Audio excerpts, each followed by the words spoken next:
Class है। नीचे किसी ने प्रश्न किया, वेद में ईश्वर अनेक हैं, इस बात को तुम मानते हो वा नहीं? महर्षि जी कहते हैं वेद में जो अनेक, नहीं मानते। उत्तर महर्षि जी का नहीं मानते, क्योंकि चारों वेदों में कहीं ये नहीं लिखा जिससे अनेक ईश्वर सिद्ध हो, किंतु यह तो लिखा है कि ईश्वर एक है। अब देखो यहाँ ऊपर देखो, सबसे यहीं पर ये ऋग्वेद का मंडल नंबर 10 का सूक्त है, ये ऋग्वेद का 10 मंडल सूक्त, 10 मंडल का ये ऋग्वेद का, ये यजुर्वेद का और ये ऋग्वेद का। इन सभी में आपस शब्दार्थ कर रहे हैं। जैसे ब्रह्म बोल रहा, जैसे गीता बोल रहा काल, ऐसे ब्रह्म बोल रहा। यहाँ देखो इसी में अपने कर कमलों से महर्षि जी लिख रहे हैं, ईश्वर सबको उपदेश करता है कि, कौन ईश्वर? ये ब्रह्म को ईश्वर कहते हैं।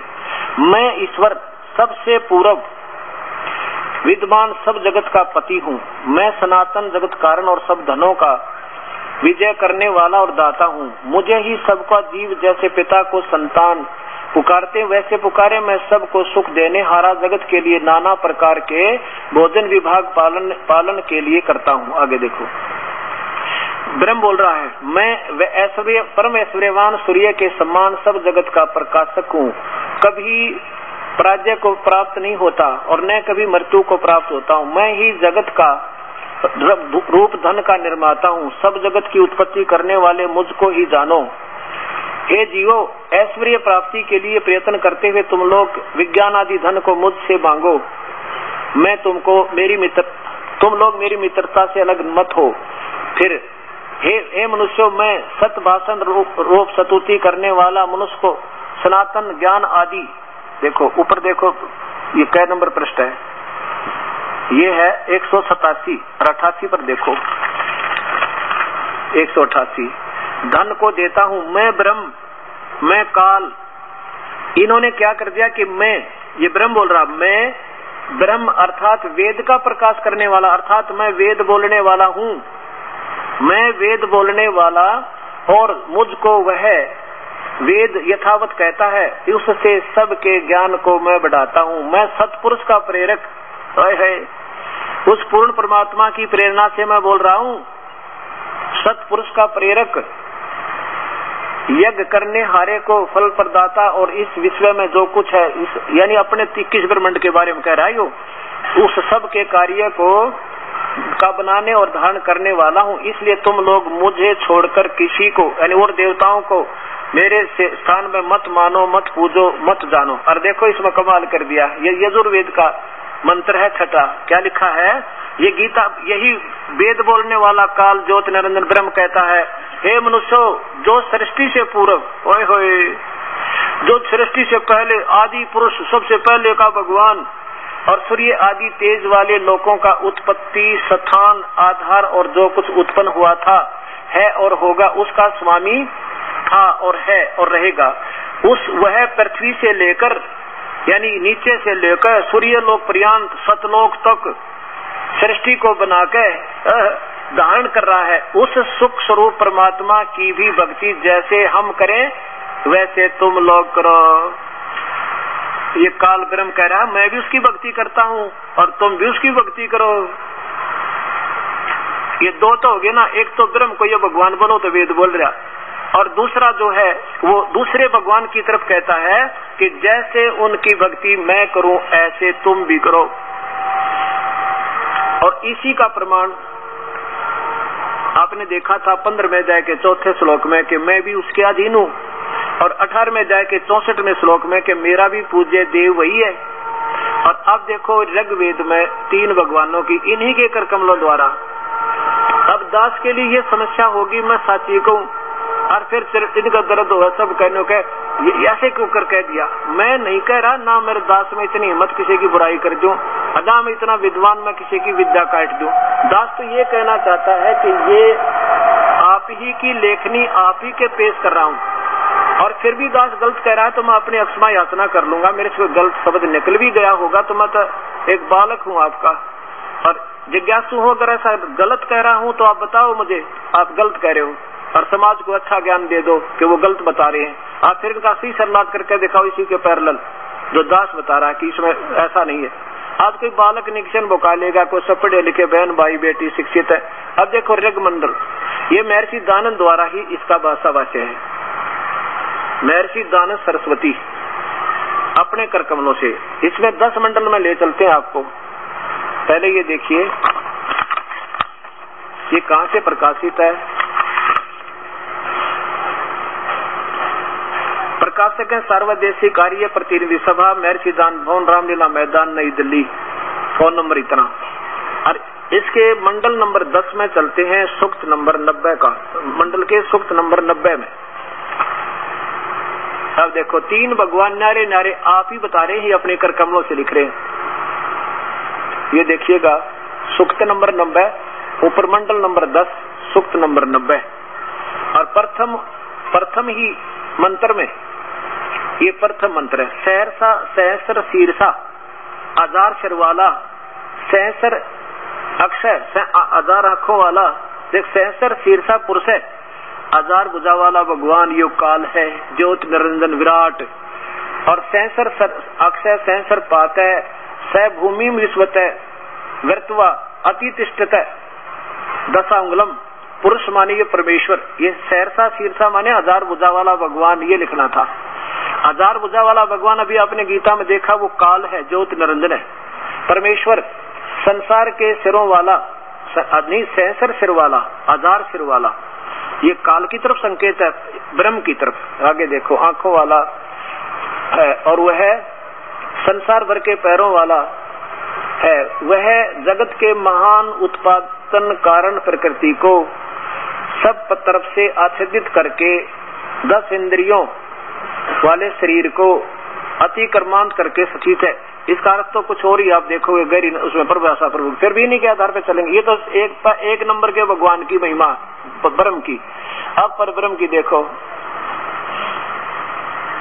ये दूसरे श्लोक में कि जो उत्पन्न हो चुका है और जो उत्पन्न होने वाला है और जो वर्तमान में है वह सब पुरुष है, यानी सेकंड नंबर के भगवान यानी परब्रह्म की तरफ संकेत है ही है।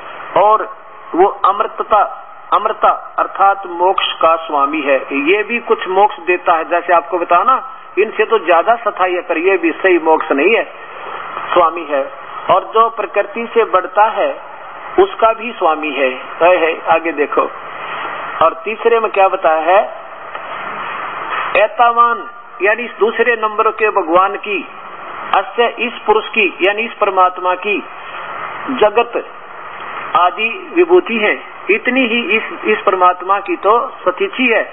और वह पुरुष यानी वह परमेश्वर तो वेद बोलने वाला कह रहा है, वो परमेश्वर तो इससे भी बड़ा है, वो तो इससे भी बड़ा है। आदि आदि देख लो। और आगे देखो इसमें ये चौथा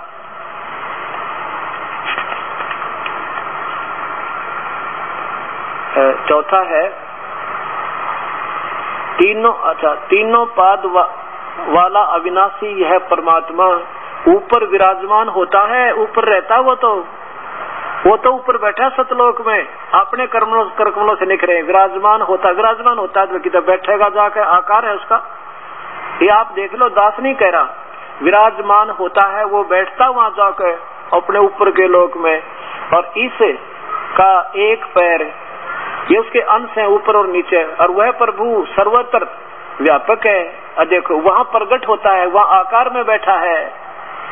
फिर देखो 3 पाद वाला, अब क्या बताया कि इसका ऊपर का अंश समझो एक अंग है, नीचे का दूसरा, और एक इसका अंग जो ऊपर के जीव प्राणी, ऐसे 3 अंग समझो भगवान के परमात्मा के अधीन है।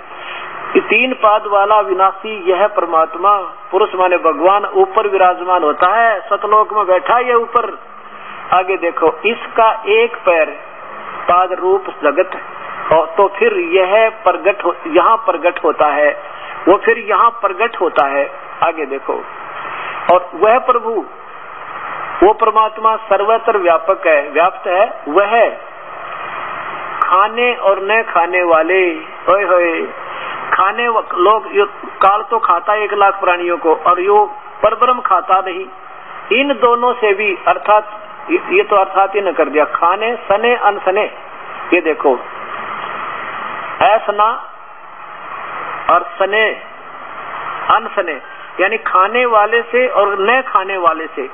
खाने और न खाने वाले के अधि माने अभी अधिक अधिव्यापक है, यानी उससे भी ऊपर है, उनसे भी तगड़ा है। इन दोनों भगवानों से खाने वाला तो काल 1 लाख जीव रोज खावे मनुष्य हृदयधारी, और ये परब्रह्म खाता नहीं। फिर ये दोनों फिर भी नासवान है, वो इनसे भी अधि माने ऊपर है, अभी ऊपर न्यारा अभिव्याप्त है, उनसे भी न्यारा रहता है। इनके ऊपर भी परमात्मा, इनके ऊपर भी व्याप्त है, इनका मालिक है। और इसमें कमाल कर दिया 5वें में देखो, एक परमेश्वर उस परमेश्वर अधिष्ठित प्रकृति से प्रकाश में समष्टि रूप ब्रह्मांड उत्पन्न होता है। वही परमात्मा सबकी रचना करता है। और देखो विराजय अधि विराट, इस काल के ऊपर, विराट के ऊपर अध्यक्ष रूप में है, यानी काल का मालिक है, काल उसके अंतर्गत उसकी शरण में है। वो विराट भी के ऊपर उससे भी अध्यक्ष माने उसका मालिक है, उसका सुप्रीम बॉस है, रूप में पुरुष है, वो भगवान है। वह पुरुष उत्पन्न हुए से अतिरिक्त होता है। अच्छा देखो, विराट के पश्चात इस काल के पश्चात भूमि उसके अनंतर नाना शरीरों को उत्पन्न करता है, यानी काल को भी वह उत्पन्न करता है और अन्य प्राणियों को भी वह उत्पन्न करता है, नाना शरीरों को उत्पन्न करता है। आपके सामने विराट के पश्चात, विराट के ऊपर यानी काल के ऊपर अध्यक्ष रूप में वो पुरुष, वो भगवान है। तीसरे नंबर का ये खुद तो बोल ही रहा है, और वो अपने को गुप्त रख के वो बता रहा है कि वो विराट है ना, वो काल, उसके ऊपर भी ये परमात्मा, यानी मेरे ऊपर भी यही परमेश्वर है। और 3 परमात्मा ये महर्षि जी अपने कर कमलों द्वारा स्वयं लिख रहे। और उधर कहते हैं नहीं, वेद में कहीं नहीं लिखा कि 2 कई परमात्मा का प्रमाण। फिर यजुर्वेद देखो,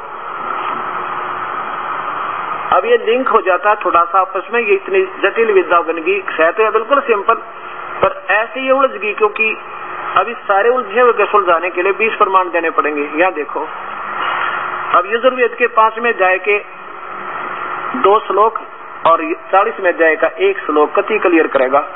ये महर्षि दानव सरस्वती का अपने ही कर कमलों द्वारा इनका अनुवाद है, महात्मा जी का। यहाँ देखो, ये कहाँ से प्रकाशक है? सर्वदेशिक आर्य प्रतिनिधि सभा 2/5 महर्षि दानव भवन, रामलीला मैदान, नई दिल्ली। 5वें अध्याय का पहला श्लोक देखो। इसमें एक तो ये प्रमाण है कि परमात्मा सहशरीर है, और जबकि स्वामी जी कहते हैं परमात्मा निराकार है।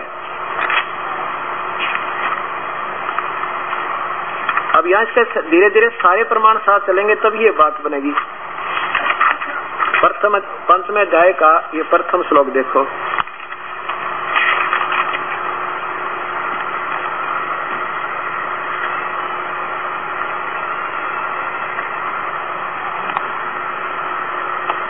पंचमो अध्याय और नीचे देखिएगा, प्रथम श्लोक है, अग्नि तनुरसी परमात्मा सहशरीर है। और जबकि इन्होंने जब प्रथम अध्याय के 15वें श्लोक का अनुवाद किया तो वहां इन्होंने 12 अर्थों शब्दों के अर्थ छोड़ दिए, क्योंकि ये परमात्मा को निराकार मानते हैं। ये देखो प्रथमोध्याय और श्लोक नंबर 15, मंत्र नंबर 15 देखिए यहाँ पे। ये 15 में क्या है? शुरू में अग्नि तनुरसी, अग्नि माने परमेश्वर, तनु माने शरीर, सह शरीर है, परमात्मा सह शरीर है, वाचो विसर्जन, देववितो, ये 12 शब्दों का कोई अर्थ नहीं। नीचे देखो, मैं यहाँ देखो, ये ब्रैकेट में संस्कृत है, कहीं भी अग्नि तनुरसी नहीं है, देखो कहीं भी नहीं है। यहाँ देखो, यहाँ देखो, यहाँ देखो, ये देखो, ये देखो, ये देखो, इसमें कहीं भी अग्नि तनु रसी नहीं है। परमात्मा सहशरीर नहीं लिखा। क्या लिखा है? मैं सब जनों के सहित जिस जिस अर्थात पदार्थ के साकार लिए बड़े बड़े पत्थर हैं और काष्ठ के मूसल, ये धार्मिक ग्रंथों में ऐसे कोई विवरण नहीं होता, इनका अर्थ बहुत और बना हुआ है, कोई बात नहीं। अब ये यहाँ पर क्योंकि अग्नि का अर्थ ये स्वयं करते हैं। 17वें में देखो, अग्नि माने परमेश्वर। 18वें में देखो, अग्नि माने परमेश्वर।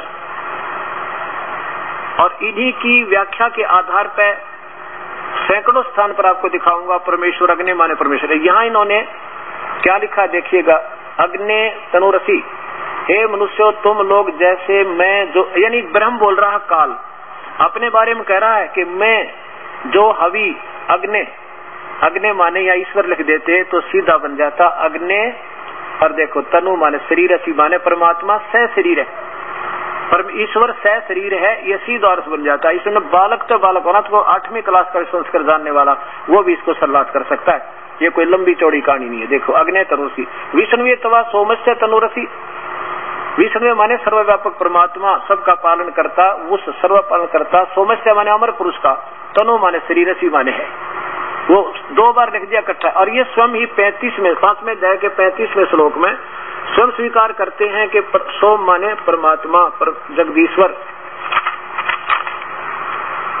ये देखो यही 5वें अध्याय का ऊपर देखो, 5वां अध्याय 5वां अध्याय, और यहाँ लाओ ये 35वें में खुद कहते हैं सोम, सोम माने ऐश्वर्य देने वाले जगदीश्वर। और इसको सोमस्य कर दें, यानी ईश्वर का, जगदीश्वर का। तनु माने शरीर, असी माने है। देखियो ये फिर देखो पहला अध्याय, 5वें अध्याय का पहला श्लोक, 5वें अध्याय का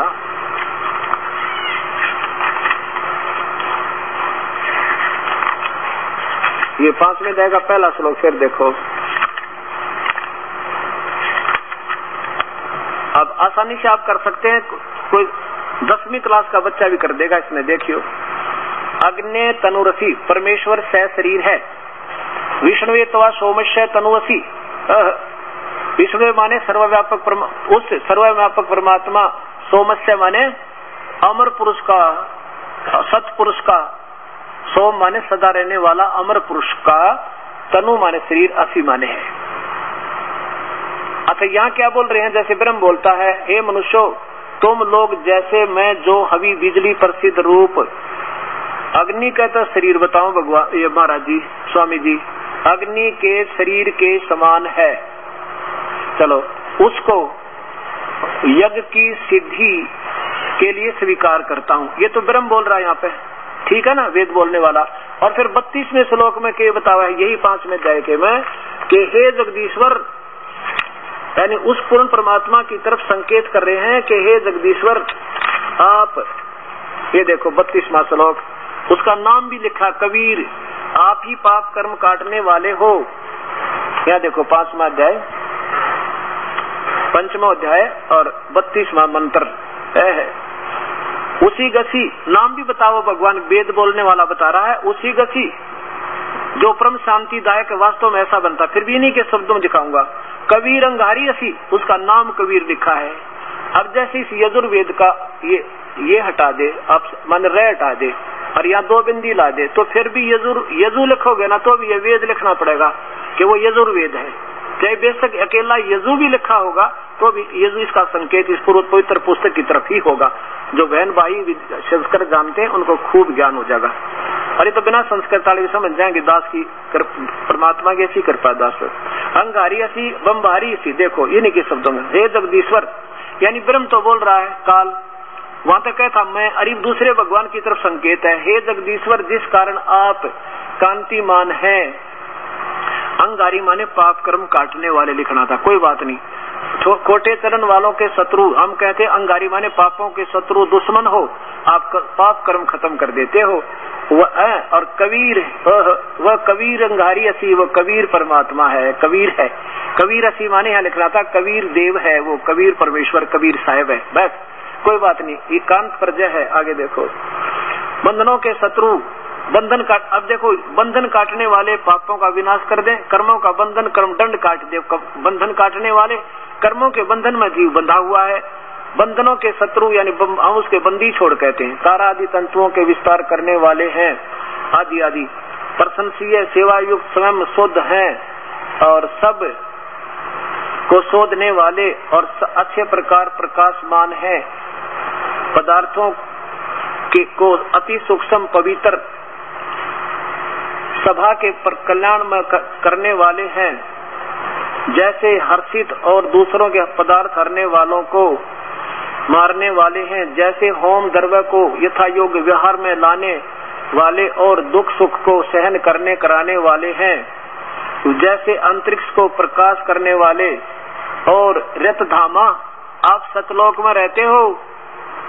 रतधामा सतधाम, सतधाम कहो, सचखंड कहो, सतलोक कहो, शाश्वत स्थान कहो या सनातन परम धाम कहो। सतलोक युक्त वहाँ रहते हो, सतलोक युक्त है, आप सतलोक में रहते हो। आगे आओ। सवर ज्योति है और गुणों, सवर ज्योति अंतरिक्ष को प्रकाश यानी सवर ज्योति माने स्वयं प्रकाशित हो और सतलोक में रहते हो। चलो, प्रकाश करने वाले और रतधामा सतलोक में रहते हो, सतधाम युक्त है। वैसे ही उत्तम गुणों से प्रसिद्ध आप सब मनुष्यों की उपासना करने योग्य हो, जैसे हम लोग जानते हैं। काल कह रहा है तुम ही पूजा के योग्य हो और नहीं है। अब एक श्लोक और बस, थोड़ा सा प्यारी आत्माओं, ये अपना भाग उदय हो रहा है जो आपने को ये रहस्य परमात्मा ने, कबीर साहब ने इस दास के ऊपर बुद्धि, तुच्छ बुद्धि के जीव के ऊपर मेर बख्श दी। ये जोटे व वेद बुला दे, ये वो परमात्मा कबीर साहब। देखो ये 40वां अध्याय का यानी यजुर्वेद का 40वां अध्याय है अंतिम, और उसका अंतिम श्लोक लास्ट कति क्लियर कर दिया अपने कर कमलों से महापुरुष ने। 44वां अध्याय, इसमें 17वां मंत्र देखें, 17वां, यहाँ देखो। हे मनुष्यो, कौन बोला है? ब्रह्म फिर बोला है काल।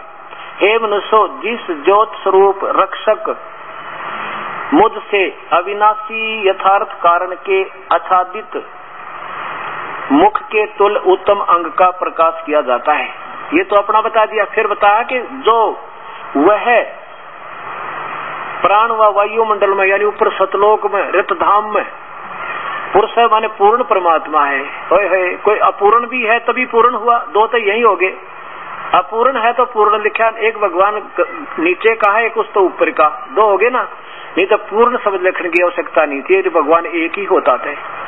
पूर्ण परमात्मा, वह पूर्ण परमात्मा। फिर देखो मंडल में जो पूर्ण परमात्मा है वह परोक्ष रूप, वो तो गुप्त है, ऊपर सतलोक में रहता है। और फिर आप देखो अहम माने मैं, वैसे लिखना था मैं ब्रह्म, मैं काल। खम्भ माने स्वर्ग भी होता है, मैं स्वर्ग में रहता हूँ। खम आकाश के तुल्य, ब्रह्म सबके गुण कर्म करके स्वरूप करके अधिक हूँ, सबका रक्षक जो मैं। ये कोई अर्थ नहीं, सबका रख सकता है, ओम शब्द लिखा बस। सबका रक्षक जो उसका ओम, ऐसा नाम जानो। एक ही ओम लिखा ऊपर केवल, बस ओम खम ब्रह्म। ये लिखना अहम, या लिखना था सो अहम। असौ माने हम दो, ये तो असि माने एक, असौ माने दो का विरोध होता है। ये असौ जाना दो भगवान है, असौ दो परमात्मा, बिल्कुल सीधा सारथ होता है। तो अब देखो दो भगवान स्वयं महर्षि जी अपने कर कमलों से और तीन बतावे, और फिर ये बता रहे हैं कि नहीं वेद में एक ही है, दूसरा ऐसा वेद में कहीं नहीं लिखा कि जहाँ तीन परमात्माओं का बोध, अन्य भगवानों का बोध होता हो। उनके फिर दोबारा विचार देख लो ताकि ये सामने आपके सामने आ जाए, फिर भूल लगी होगी। इसी सत्यार प्रकाश के 186 नंबर पृष्ठ पे ये है वैदिक पुस्तकालय दयानंद आश्रम के सरगंज अजमेर से प्रकाशित। अब इनका आपस में एक दूसरे के साथ लिंक है, इसलिए ये थोड़े से, अब ये थोड़ा सा कष्ट होगा आपको एक दो बार अच्छी तरह सुनने का। ये सप्तम समोल्लास जो प्रारंभ होता है फिर वहीं से देखिए। महर्षि जी से पूछा कि वेद में ईश्वर एक है अनेक, वेद में प्रश्न किया वेद में ईश्वर अनेक है, इन बातों को तुम मानते हो या नहीं? उत्तर महर्षि जी का नहीं, नहीं मानते, क्योंकि चारों वेदों में कहीं यह नहीं लिखा कि जिससे अनेक ईश्वर सिद्ध हों, किंतु यह तो लिखा है कि ईश्वर एक है। अब ये सोच महर्षि जी की है और वेद सही है, वेद गलत नहीं है, वेद बिल्कुल सही है, और ये इन्होंने अपने हिसाब से लिखा है। अब देखो आपके अब कारण क्या बना।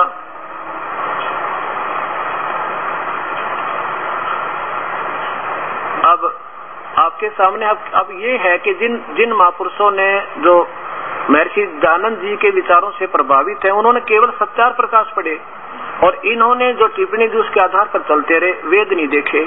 नहीं तो इस वेद ने 124 वर्ष हो गए छपे ने, और अभी तक इसमें ढेर सारी त्रुटियां, अक्षरों की त्रुटियां अक्षर छोड़ रखे हैं, उसमें कोई सरलार्थ नहीं है। सैकड़ों अक्षर है, वो तुम्हें दिखाना नहीं चाहता, लोग न्यों कहेंगे केवल निंदा करे इसकी, त्रुटि ढूंढ रहा है, मुझे उनकी जरूरत नहीं। मैं तो ये देखना चाहता हूँ कि वेद क्या कहते हैं, और वेदों को सत्य मानने वाले महापुरुषों की आपके सामने जो यथार्थ आया ये आप स्वयं फैसला करें। अब सच्चाई कहाँ है? बोलो सतगुरुदेव की जय जय। श्री छुडानी धाम की जय, श्री करौथा धाम की जय। साहेब गरीब नमो नमो सतपुरुष को नाम स्वीकार गुरु की नहीं, सुर नर मुनि जन साधवा संतों सर्वस दीन। सतगुरु साहेब संत सब डंडो तुम प्रणाम, आगे पीछे मजहू तिनको जा कुर्बान।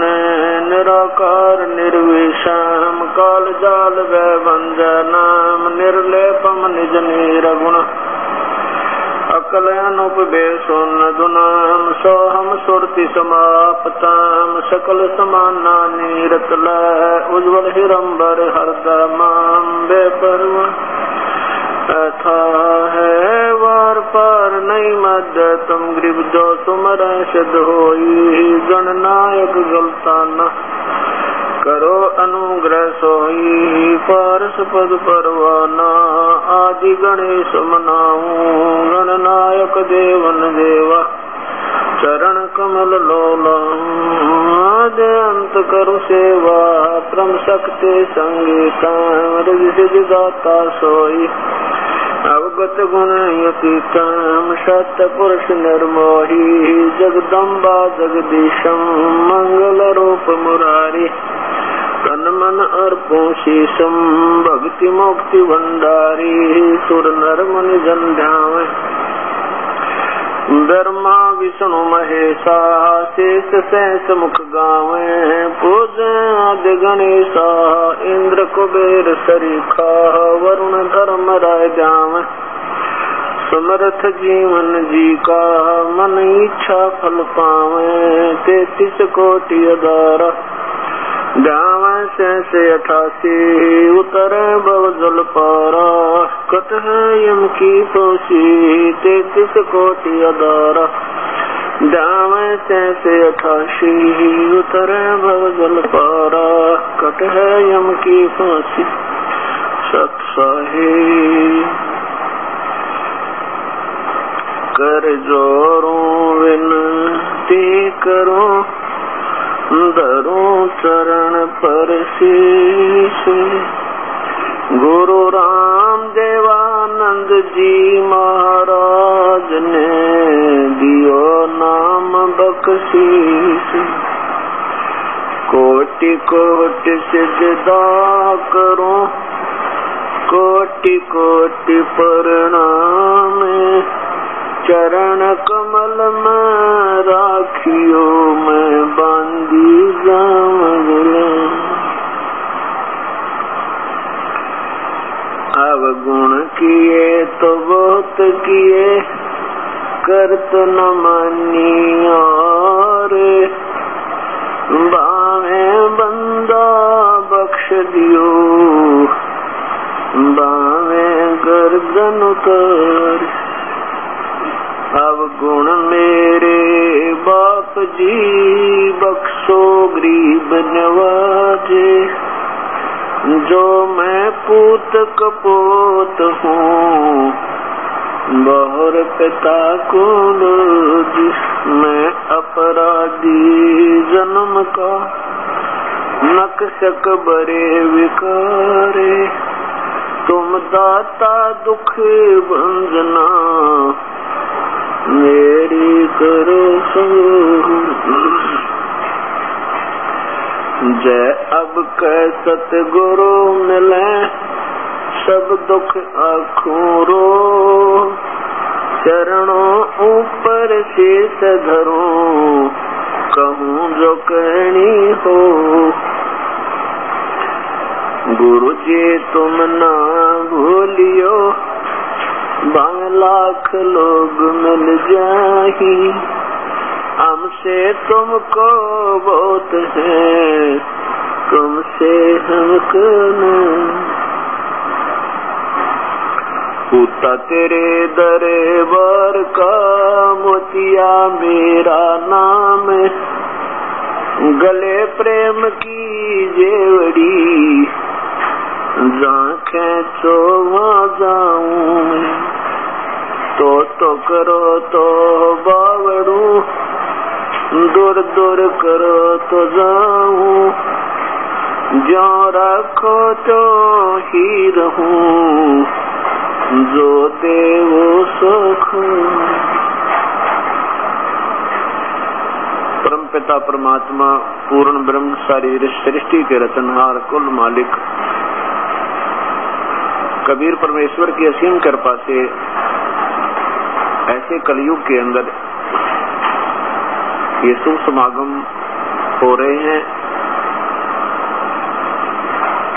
जिन पुण्यात्माओं को प्रभु के समागम आने का सुअवसर प्राप्त हो रहा है, धन भाग है वो।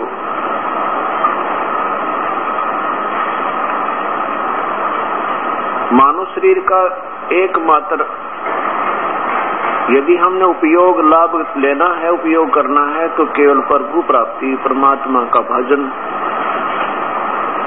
आत्म कल्याण करवाना होता है। और इसका ज्ञान हमें सत्संग से होता है। अब सत्संग में ये प्राणी नहीं आ पाता तो इसका दुर्भाग्य होता है। इस पवित्र नगर नरेला में ये परमात्मा की अमर कथा 11 अप्रैल सन 2004 से प्रारंभ हुई। आज इसका द्वितीय दिन है। जो पुण्यात्मा इसके अंदर सत्संग सुनने के लिए आ रहे हैं, उनके ऊपर विशेष रजा है परमेश्वर की, क्योंकि उसकी कृपा बिना ये प्राणी इधर आ भी नहीं सकता। अब आप देख रहे हो कितने प्राणी हैं, कितने जीव, कितने मानुष हैं, जनसंख्या है इस नगर नरेला की, और कितने पुण्यात्मा यहाँ आ पा रही हैं। इससे वही वाणी सिद्ध होती है संतों की के सकल पदार्थ हैं जगमाही, पर कर्म ही न नर पावे नहीं। अब देखो, ये मानव शरीर का कोई भरोसा नहीं, ये कब हमारे से छूट गया। कबीर साहब कहते हैं कि श्वास उसास में नाम जपो, वही व्यर्था श्वास मत खो, और ना जाने इस श्वास का आवन हो कि ना हो। और फिर बताते हैं कि पृथ्वी पति चकवे गए जिनके चक्र चलंत, ये रावण श्रीखे कौन गिने ऐसे गए अनंत। इसी जमीन के ऊपर जिन पर आज हम अपना कब्जा किए बैठे हैं, जिसको हम अपनी मलकियत मानते हैं, अपनी संपत्ति मानते हैं, इनके ऊपर अरबों और खरबों व्यक्ति ऐसे ही अपनी संपत्ति समझते रहे, लेकिन वो इनकी थी नहीं। वो चले गए, संपत्ति ज्यों की त्यों यही है।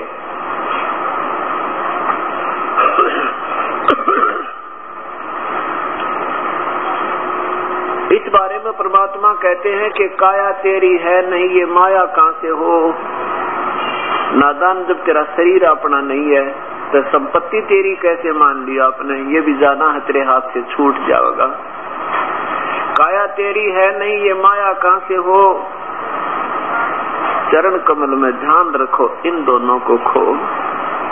खो का मतलब ये है कि इन दोनों को भूल जा कि ना तो शरीर तेरा है, ना ही तेरी संपत्ति और संतान है।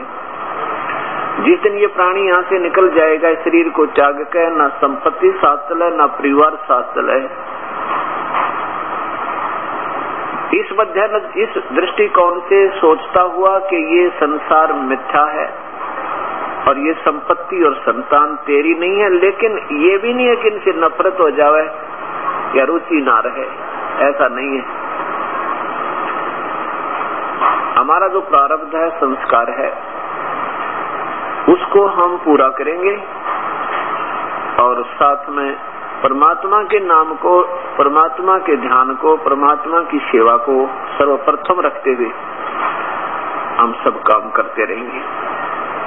अगर हम ऐसा करेंगे तो नहीं करेंगे तो भी हमारे संस्कार अधूरे रह जाएंगे, क्योंकि वो फिर लेन देन बचा रहेगा आपका, वो फिर संस्कार अपने बाद में भोगने पड़ेंगे। इसलिए हमने अपने बच्चों को भी परवरिश करनी है और समाज के अंदर एक अच्छे भक्त और नागरिक बनकर रहना है।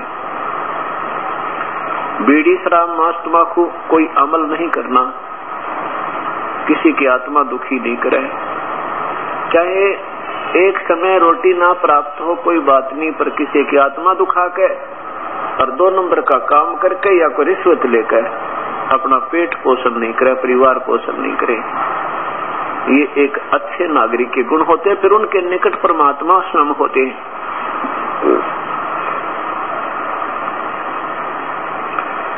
हमने अपने एक शुद्ध आचरण करके समाज में ये भी दिखाना है कि भक्त किसे कहते हैं। यदि हमारे कर्मों में, हमारे कर्तव्यों में आम नागरिक जैसी ही भनक आती रही, ऐसी झलक आती रही, तो फिर भक्ति और भगत और अभगत में, यानी संत और असंत में फिर अंतर क्या रहा। आपस में प्यार तो रहे, किसी प्रकार भी अपनी आपस में, जैसे परिवार के अंदर जो बड़े भी होते हैं छोटे भी होते हैं, उन सब का सहयोग लेकर चले। कबीर साहब कहते हैं, एक ने कही दूसरे ने मानी और कह कबीर दोनों ज्ञानी। एक कोई कहते भी ये काम ऐसा करते हैं परिवार का सदस्य, दूसरा कहे कोई बात ना ऐसे कर लेंगे, और फिर प्रेम से समझावे थोड़ी देर बाद कि इसको ऐसा कर लें तो ठीक नहीं रहे, और उसी समय उसके साथ उठ पटांग कहते नहीं ऐसा नहीं ऐसे करेंगे, तो वो खींचातानी बन जाती है, वो अशांति का मूल कारण बन जाता है। इसलिए हमने अपने समाज में भी प्यार से रहना। जैसे आपको कोई गाली दे देता है, कोई बात नहीं, आपके अंदर उतनी ही वापस गाली देने की फिर अंदर से कसक होती है, तो फिर तो भी आप भक्त नहीं बने, अभी आप में साधुता आई नहीं है। कबीर साहब कहते हैं, आवत गाली एक है उल्टा हो अनेक, और कह कबीर मत उल्टियो व रह जाए एक की एक। एक ने गुस्से में आकर, क्रोध में आकर किसी के कहन सुनते या मिसअंडरस्टैंडिंग था, किसी की गलत धारणा से माँ को कुछ उठ पटांग कह भी दिया, तो आप उसका तुरंत प्रतिफल में बदला मत दो, उसका तुरंत जवाब मत दो। फिर वो एक देगा, एक और दे देगा, वह 2 ना हुए। 2 जब होगी जब आप उल्टी दे दोगे, उल्टी गाली आप उसको पकड़ाओगे तो वो 20 और सुनाओगा, और फिर हाथापाई हो जाएगी, और फिर हानि ना जाने कहां तक पहुंच सकती है। इसलिए क्या बताते हैं कि आवत गाली एक है उल्टा हो अनेक, कह कबीर ना उलटियो व रहे एक की एक। गाली ही से उपचे और कलह कष्ट और मीच, हार चले सो संत है वही लाग मरे सो नीच। अब गाली ही से क्या होता है कि हाथापाई हो गया, झगड़ा वगड़ा हो गया, और फिर ना जाने मौत भी हो जावा किसी की। गाली ही से उपचे कलह कष्ट और मीच, मीच माने मृत्यु। हार चले सो संत है, हार जाना नो का अच्छा भाई चुप हो जा, बोले नहीं, वो इन्हों सोचेगा तेरे तो डर गया तो आप हार गए, बहुत अच्छी बात है। कहते हार चले सो संत है और लाग मरे सो नीच, उससे की तरह गुट्टम गुट्टा हो गया। कहते हो तो नीच राक्षस स्वभाव के, जैसे कल गीता जी बतावे थी, पवित्र गीता शास्त्र कह रहा था कि वो संत नहीं फिर होता है, संत होते हैं।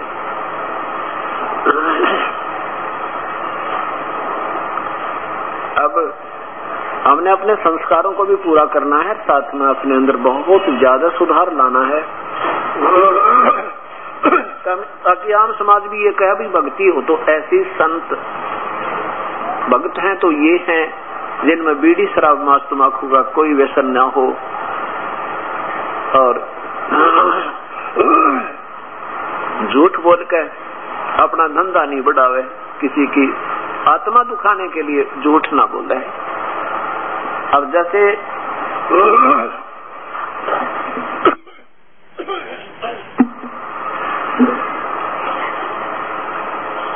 अब रिश्वत लेते हैं या 2 नंबर का काम करके दुनिया को धोखा देकर, कोई मिलावट करके या कोई डुप्लीकेट चीज ओरिजिनल समझ कर बेच के पैसे तो कमा लेंगे आप, लेकिन वो पैसा फिर बहुत बुरी तरह जाओगा आपका। मन माने कोई बालक बीमार हो जावे या स्वयं को कोई बीमारी लग जावे, लाखों रुपए लगे और फिर वो पैसा भी जावे, अशांति भी, और साथ में जो जिस दुष्कर्म के से वो धन एकत्रित किया था वो पाप कर्म तो ज्यों के तो जमा है आपके, और वो धन रहा नहीं जो आपने गलत तरीके तो अपना था, बल्कि कष्ट में होकर गया। इस प्रकार हमने इन बातों को ध्यान रखते हुए अपने अंदर बहुत सुधार लाना, क्योंकि परमात्मा का एक नियम है कि जैसे कर्म और साथ में जैसा भी आपका संस्कार जो भी आपको मिलना है, उस परमात्मा ने आपको बांट रखा है एक जीवन में कि तुझे इतना धन मिलेगा, इतनी तेरी संतान होगी, इससे कम बत्ती नहीं हो सकता, तो कितना शर पटक ले। उसे अधिक करने के लिए यदि हम चेष्टा करते हैं गलत तरीके से, तो फिर वो बहुत हानि का कारण बनेगी। लेकिन प्रभु को याद रखते हुए, परमात्मा के संविधान को सामने रखते हुए अपना प्रयत्न जरूर करे, दैनिक कर्म अवश्य करता रहे, प्रभु पर छोड़ दे इसका लाभ और हानि। मान लीजिए आज आपको उपदेश मिल गया, आप 2-4 महीने के बाद फिर आते हो जी कोई लाभ तो नहीं हो रहा, ऐसा कोई प्रश्न करते हैं। आप लोग लाभ किसको मानते हैं कि धन घना आ जावे, रोजाना घनी कमाई होवे, पैसे घने आ जावे तो आप लाभ मानते हो। वैसे तो भक्ति मार्ग में जब आप सही मैच्योर हो जाओगे ना, जैसे कल बताया था, वो किसान की तरह ज्ञान योग युक्त हो जाओगे, फिर ये चीज कौन चाहो तुम धन घना आ गया थोड़ा, फिर तो नो सोचोगे आज सिमरन कम होया या ज्यादा, आज मेरा भक्ति का वो क्यों एक अंग रह गया जो मैं नहीं कर पाया, ये दुख होने लग जाएगा आपको।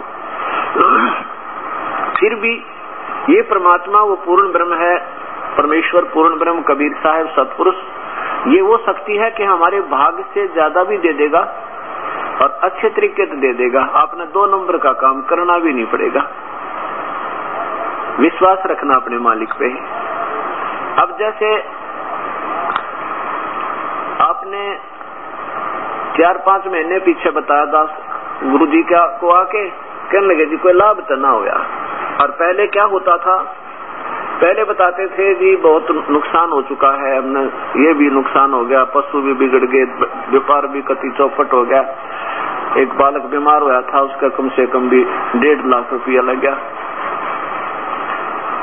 अब ये सोचना कि आपको मान लीजिए व्यापार में या आपके घर में पैसा घना नहीं आ रहा है और वो फिर व्यर्थ भी नहीं जा रहा है, बीमार नहीं होता कोई, वो पशु बिगड़ने बंद हो गए, हानि बंद हो जाएगी, लाभ से थोड़ा ही हो जाइए, वो आपका घना है, क्योंकि उधर ज्यादा आता दिखाई दे रहा था, फिर एकदम इकट्ठा ही चला गया तो वो लाभ नहीं था, वो तो व्यर्थ था, अशांति और बनी। अब ये परमात्मा वो है, विश्वास रखना कह कबीर सुनो विषादो, मैं तो हूँ विश्वास में। इतना विश्वास रखना कि जैसे एक समय की बात है, एक किसी नगरी में अपना दो भक्त रहते थे। एक तो 40 वर्ष से साधना कर रहा था, दाढ़ी बढ़ा रखी थी, बड़े बड़े केस भी बने हुए थे और बहुत शांत स्वभाव का व्यक्ति था। और एक था 4 वर्ष से अभी भक्ति करने लगा था, 4 वर्ष से उसको उपदेश लिए हुए थे और वो भी भक्ति कर रहा था। कहते हैं एक भगवान का दूत उनके पास आया करता और प्रभु की चर्चा वो दोनों, कभी पहले वो आता बड़े के पास, फिर आता छोटे, यानी बड़ा माने जो 40 वर्ष से साधना कर रहा था उसके पास बैठता, घंटा 1.5 घंटा भगवान की चर्चा महिमा गाता। फिर आता दूसरे के पास जो 4 वर्ष से साधना कर रहा था, उसके पास बैठता, चर्चा करते, प्रभु की चर्चा में उनके गुणगान में लीन रहते। एक दिन उस देवदूत ने भगवान से कहा कि प्रभु आपकी उस नपुंसक क्षेत्र में आपके 2 परम भक्त रहते हैं, उनको तो आपके बिना कोई दिखाई नहीं देता। प्रभु ने कहा भाई देवदूत, वो दोनों भक्त नहीं है, भगत तो केवल एक है उनमें। तो देवदूत ने कहा कि भगवान वो होगा जो 40 वर्ष से बैठा आपके निमित्त। भगवान ने गर्दन हिलाई कि नहीं, वो नहीं है, वो जो 4 वर्ष से बैठा है ना, वो है भक्त, वो सही लक्षण है उसमें साधु के। अब देवदूत के मन में यह बात समझ में नहीं आई कि भगवान के मेरी बात समझने में फर्क रहेगा शायद। कहने लगे जी नहीं वो 40 वर्ष वाला है ना, हाँ, तो असमंजस में पड़ गया। तो भगवान जान गए कि देवदूत के मन में वह बात समाई नहीं मेरे वाली, क्योंकि ये सोच रहा है कि 40 वर्ष से जो बैठा है ना साधना में लग रहा है, ये सही भक्त है। तब प्रभु ने कहा क्यों भाई देवदूत, मेरी बात नहीं आपको समझ में आई कि 40 वर्ष वाला साधक सही नहीं है, उसमें पूरे लक्षण नहीं है भक्त के।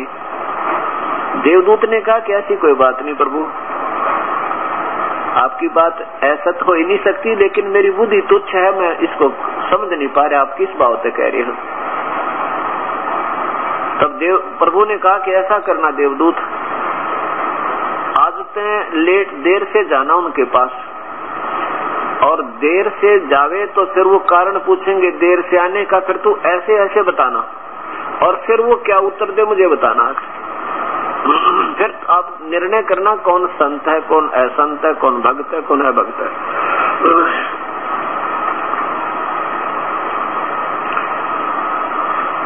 तो ऐसे ही देवदूत लेट गया, जैसे 11 बजे जाता था तो रात दोपहर के 2 बजे गया, 3 बजे। अब पहले पहुंचा उसी पुराने भक्त के पास जो 40 वर्ष से बैठे थे, उसके पास जा पहुंचा तो नमस्कार हुआ, और उस 40 वर्ष वाले साधक ने देवदूत से पूछा कि हे देवदूत, आज इतनी देर कैसे लगा दिया आपने, आपके बिना तो मैं तड़प रहा था, आप आते थे 1-2 घंटा प्रभु की चर्चा होती थी, बड़ा अच्छा लगता था। अब तो आज तो मुझे बेचैनी हो रही थी और आप ही की राह जो रहा था, क्या बात होगी, क्या कहानी बन गई, क्यों नहीं आए, क्या हमारे से नाराज तो नहीं होगे। अब उस देवदूत ने कहा कि भाई बात ऐसी है, आज भगवान ने एक अचरज किया और उसका समय रखा था भाई 2 बजे का, कि 2 बजे भगवान प्रभु एक अचरज करेंगे, ऐसी लीला करेंगे। मैंने सोचा इसको देख कर ही चलूं ताकि आपको भी बता दूं। तो उसने पूछा कि क्या किया प्रभु ने ऐसा, हमें भी बताओ। कि प्रभु ने आज एक हाथी को सुई की नोक के अंदर से आर पार कर दिया। तो वो साधक कहने लगा, वो 40 वर्ष से लगा हुआ साधक कहने लगा कि देवदूत थोड़ी झूठ बोलो ताकि किसी का समझ में आ जावे, इतनी झूठ नहीं बोला करते, एक गपोड़ नहीं पेला करते, सुई की नोक में कभी हाथी निकल सके। तब उस देवदूत ने सोचा भाई सचमुच मेरा आइडिया गलत था, भगवान का ठीक था।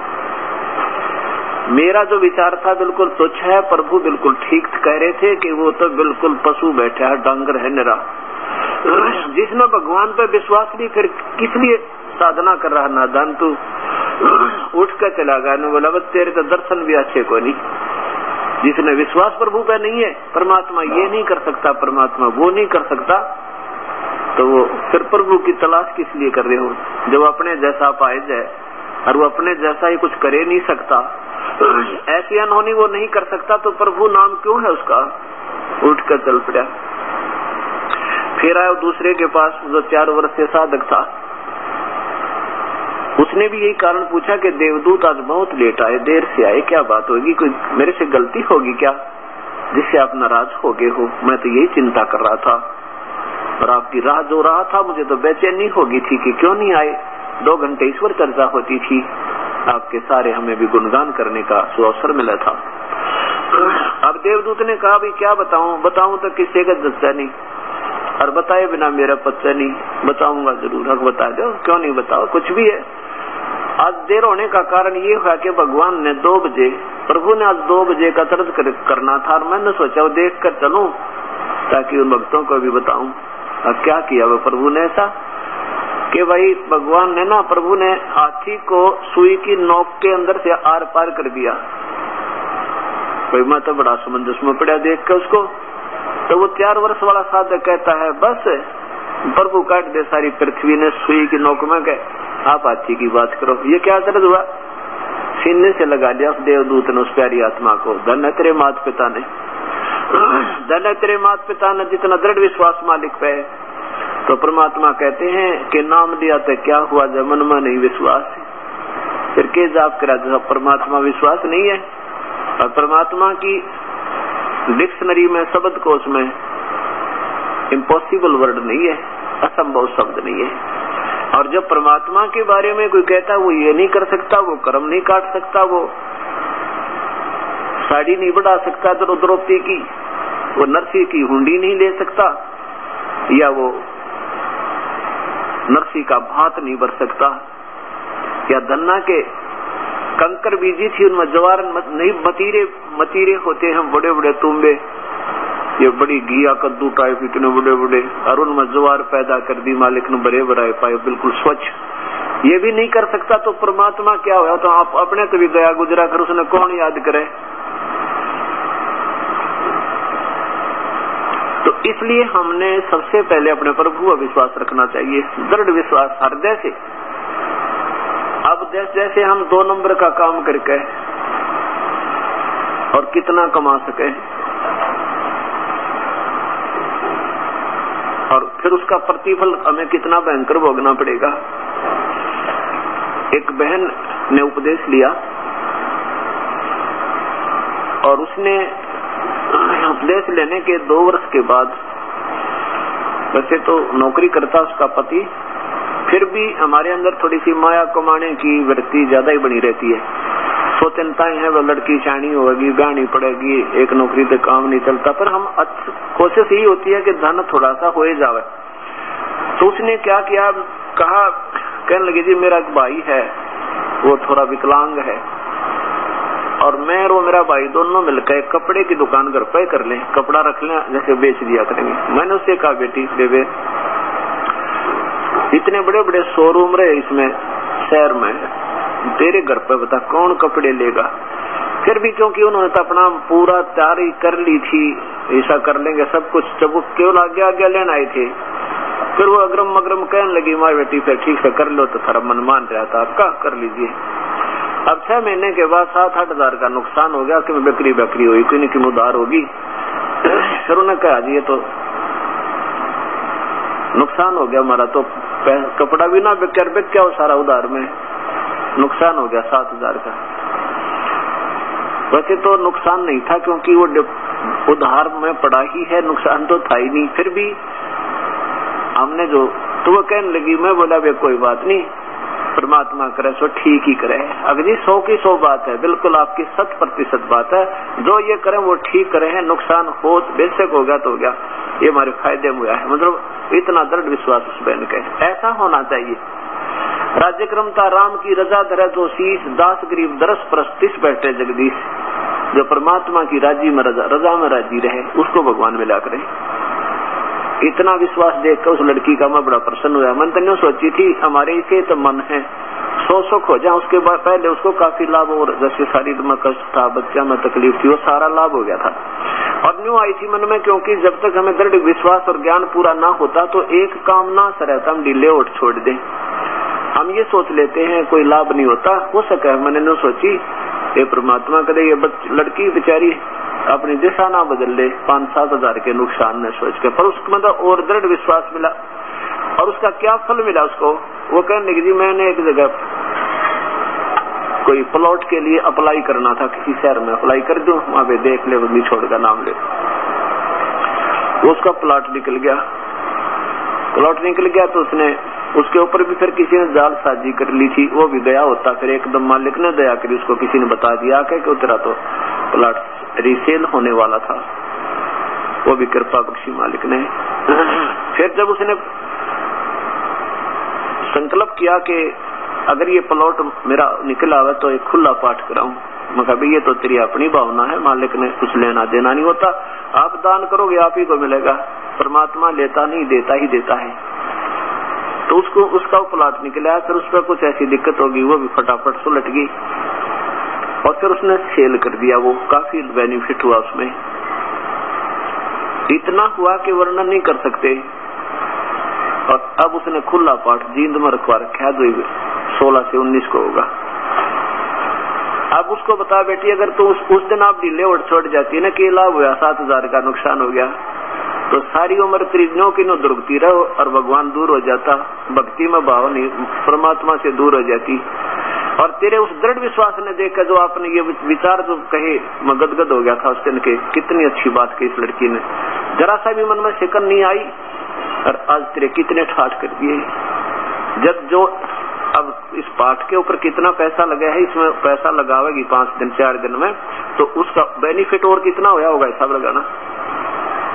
और उसको तो मेरे ख्याल सारे जीवन में नहीं कमा सका थी 2 नंबर के करके। ऐसा विश्वास हमने इस कबीर परमेश्वर रखना चाहिए।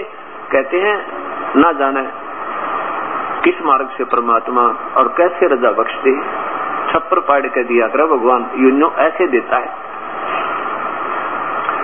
तो ऐसे अब उस बहन की, उस परिवार की बहन नहीं, वो पति भी उसका जो कहते हो उससे भी 21 श्रद्धा के साथ लगा हुआ है।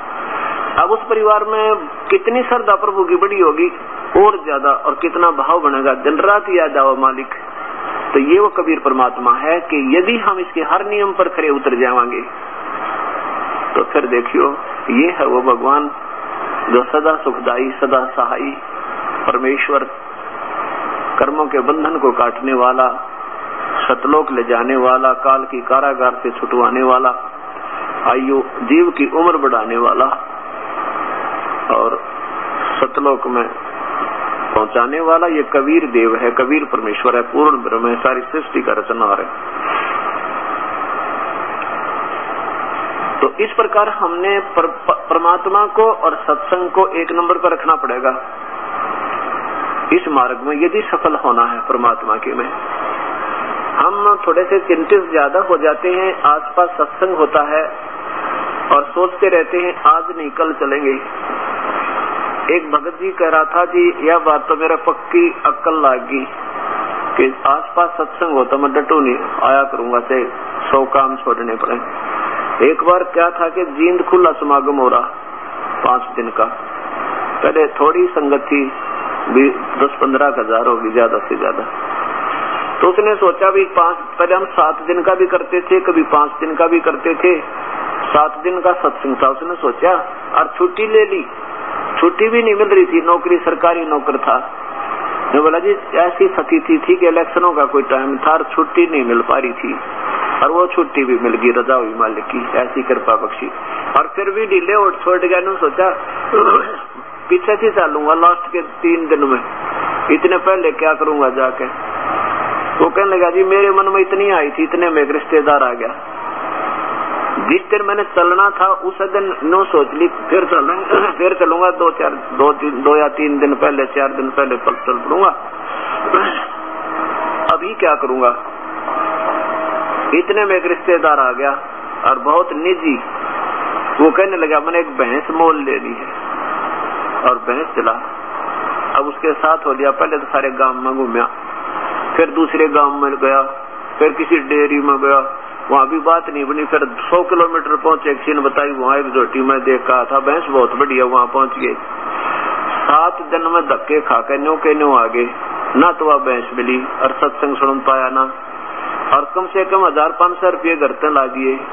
और वहाँ जो है ना जाने कित रुकना पड़ा, कितना स्टेशन पर रात काटी, कितना किसी के अजनबी का रुकांगे तो ऐसे स्थान पर हो क्या करे जहाँ पर भैंस पे पशु बंध रहे थे, वहाँ पड़े सारी रात, मच्छर नारे खावा, टाइम पर टूक मिला ना। जब मेरे याद आई है परमात्मा, देख के गलती बनी मेरे थे।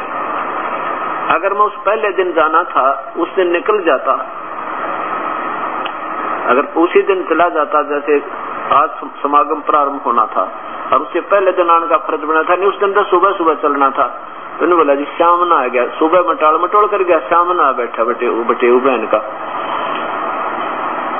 वो तो भैंस तो बाद में भी दिलाई जा सके थी, पर यो मेरा जो ना उस दिन के बाद मुझे ये विश्वास हो गया कि मालिक के काम को 1 नंबर पे, बाकी 2nd नंबर पे। तो इस प्रकार ऐसे ही जब हम पूर्ण विश्वास करेंगे प्रभु पे, तो अपने आप इस मार्ग में अग्रसर हो जाएंगे।